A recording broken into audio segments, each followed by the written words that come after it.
Bu il anadan olmasının 120 illiyi dövlət səviyyəsində qeyd olunan xalq şairi Səməd Vurğunun həyatında Qubanın xüsusi yeri olub. Şair təkcə poeziyası ilə deyil, müəllim, deputat və ictimai xadim kimi də bu bölgənin həyatında iz qoyub.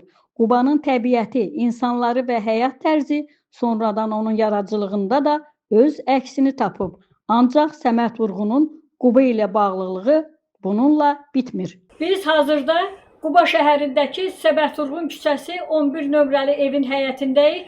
Xalq şairimiz Səməd Vurğun 1926-28-ci illərdə Quba şəhərindəki məktəblərdə işləyərkən gördüyünüz bax bu evdə yaşayır.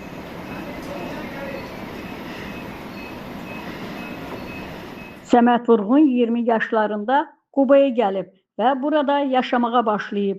Qazax müəllimlər seminariyasının məzunu olan şairin İlk əmək fəaliyyətlərindən biri məhz Quba rayonu ilə bağlı olub. Azərbaycan Dövlət Pedaqoji Universitetinin Quba filialının direktoru Yusif Aliyevin sözlərinə görə, gənc Səməd Vurğun Qubada işlədiyi illərdə Qaradiyyə müraciət etdiyi böyük qardaşı Mehdixan Vəkilovla birlikdə yaşayıb. Səməd Vurğun 1926-28-ci illərdə Qazax müəllimlər seminariyasından məzun olduqdan sonra ölkəmizin bir çox ərazilərində tədris apardıqdan sonra nəhayət 1926-cı ildə Qubaya gəlmişdi.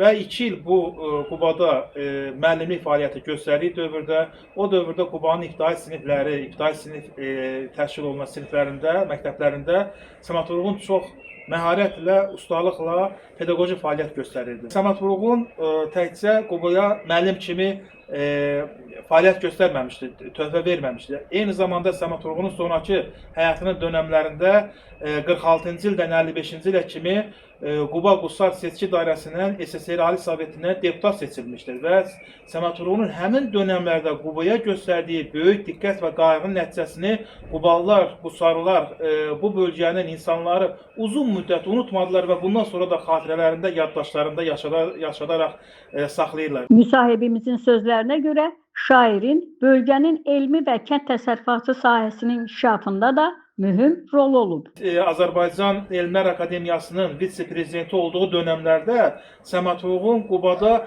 böyük təhsil islahatlarının aparılmasına böyük dəstək olmuşdu. Kənd təsərrüfatı, meyvəçilik, çayçılıq elmi tədqiqat institutunun vaxtı ilə stansiya olaraq yaradılmasında, genişlənməsində və bu gün institut kimi formalaşmasında məhz Səməd Vurğunun müstəsna rolu olmuşdur ki, Qubanı aqronomluq mərkəzi, meyvəçilik mərkəzi kimi SSR mərkəzində tanıtmasına və bu sahədə Qubanın yerli alma sortlarının qorunub saxlanmasında və digər ərazilərdə seleksiya vasitəsilə daha mütəmadi şəkildə becərilməsi imkanlarını ortaya qoymuş və bugünkü bizim qürur hissinə deyəcəyimiz aqronomluq məktəbinin bazasını daha çox genişləndirməyə kömək etmişdir.